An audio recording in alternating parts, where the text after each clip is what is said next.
السلام علیکم ورحمۃ اللہ وبرکاتہ۔ عزیز بچوں، سبق کا نام ہے زعفران، 8ویں جماعت کی اردو، صفحہ نمبر 97۔ 3 حصے ہم نے پڑھے ہیں، آج چوتھا حصہ ہم پڑھنے جا رہے ہیں۔ جولائی اور اگست میں بیج کے بلب ڈالے جاتے ہیں، یعنی کہ جولائی اگست میں اس کی کاشتکاری شروع ہوتی ہے۔ زعفران کی کاشتکاری کب شروع ہوتی ہے؟ جولائی اگست میں اس کا بیج ڈالا جاتا ہے۔ ایک بار ڈالنے کے بعد قریباً 14 برس تک اس پر زیادہ محنت کی ضرورت نہیں ہے۔ ایک بار جب اس کا بیج زمین میں ڈال دیا تو 14 سال تک اس پر کوئی زیادہ محنت کی ضرورت نہیں ہوتی، پھر یہ خود بخود چلتا چلا جا رہا ہے، خود بخود یہ اس کی کاشت ہوتی جا رہی ہے۔ اکتوبر میں پھول نکل آتے ہیں۔ پھول کب نکلتے ہیں؟ اکتوبر میں۔ پھر ایک خوبصورت باغ ہماری نگاہوں کے سامنے ہوتا ہے۔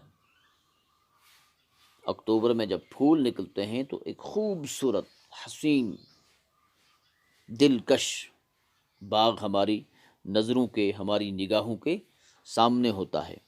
دھوپ میں بھی زعفران کے پھول چن کر سکھائے جاتے ہیں۔ اصل میں دھوپ میں، چھاؤں میں نہیں، دھوپ میں زعفران کے پھول چن کر سکھائے جاتے ہیں، اور پھر مختلف قسم کے زعفران تیار ہو جاتے ہیں۔ دھوپ میں اس کے پھول چنے جاتے ہیں، سکھائے جاتے ہیں، اور مختلف قسم کے زعفران تیار ہو جاتے ہیں۔ شاہی زعفران، مونگر اور لچھا وغیرہ اس کی قسمیں ہیں۔ شاہی زعفران اس کو شاہی پھول کہا جاتا ہے، اور شاہی زعفران کی 2 قسمیں بتائی ہیں، مونگر اور لچھا وغیرہ اس کی قسمیں ہیں۔ ہندوستان میں ہر قسم کے زعفران کی مانگ ہے۔ ہندوستان کے اندر ہر قسم کی زعفران کی مانگ ہے۔ بڑھتی ہوئی اس مانگ کی وجہ سے کشمیری زعفران کی تجارت بڑھتی جا رہی ہے۔ بڑھتی ہوئی اس مانگ کی وجہ سے، اس کی مانگ جب بڑھتی چلی جا رہی ہے تو اس سے کشمیری زعفران کی تجارت بڑھتی جا رہی ہے۔ جب کسی چیز کی نیڈس زیادہ ہوتی ہیں، جب کسی چیز کی مانگ زیادہ ہوتی ہے، جب کسی چیز کی مانگ بڑھ جاتی ہے، جب کسی چیز کی ضرورت بڑھ جاتی ہے، گاہک کسی چیز کے بڑھ جاتے ہیں تو اس کی قیمت بھی بڑھتی ہے، اس کی تجارت بھی بڑھتی ہے۔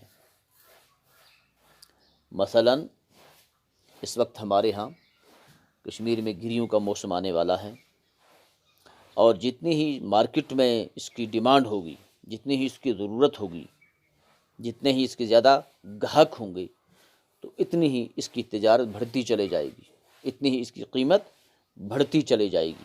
بالکل اسی طرح ہر معاملے میں ہے، جس چیز کی زیادہ نیڈس ہوتی ہے، ضرورت ہوتی ہے، گاہک زیادہ ہوتے ہیں، اس کی قیمت بھی بڑھتی ہے، اس کی تجارت بھی بڑھتی ہے۔ تو اسی طرح زعفران کا معاملہ بھی ہے، اس کی مانگ جب بڑھ گئی تو کشمیری زعفران کی تجارت بھی بڑھ گئی۔ کشمیر میں زعفران کی کاشتکاری کو بڑے پیمانے پر فروغ دینے کے لیے مرکزی اور ریاستی حکومت نے کئی منصوبے تشکیل دیے ہیں۔ کشمیر میں زعفران کی کاشتکاری کو بڑے پیمانے پر فروغ دینے کے لیے، فروغ میں روشنی، چمک، رونق، لیکن یہاں وہ نہیں ہے۔ یہاں اس کا معنی یہ ہے، کشمیر میں زعفران کی کاشتکاری کو بڑے پیمانے پر فروغ دینے کے لیے مرکزی و ریاستی حکومت نے کئی منصوبے تشکیل دیے ہیں۔ اس تجارت کو چلانے کے لیے، اس کو 4 چاند لگانے کے لیے مرکز نے اور ریاستی حکومت نے کئی منصوبے تشکیل دیے ہیں، اور ایک طویل منصوبہ، ایک لمبا پلان نیشنل زعفران مشن کے تحت ہاتھ میں لیا ہے۔ نیشنل زعفران مشن کے تحت ہاتھ میں ایک منصوبہ، جس کا نام ہے نیشنل زعفران مشن، کے تحت ہاتھ میں لیا ہے۔ امید ہے کہ جدید سائنسی طریقوں سے بھی کاشت کرنے کی کوشش کی جائے گی۔ امید ہے کہ جدید سائنسی طریقوں سے، نئے سائنسی طریقوں سے بھی کاشت کرنے کی کوشش کی جائے گی۔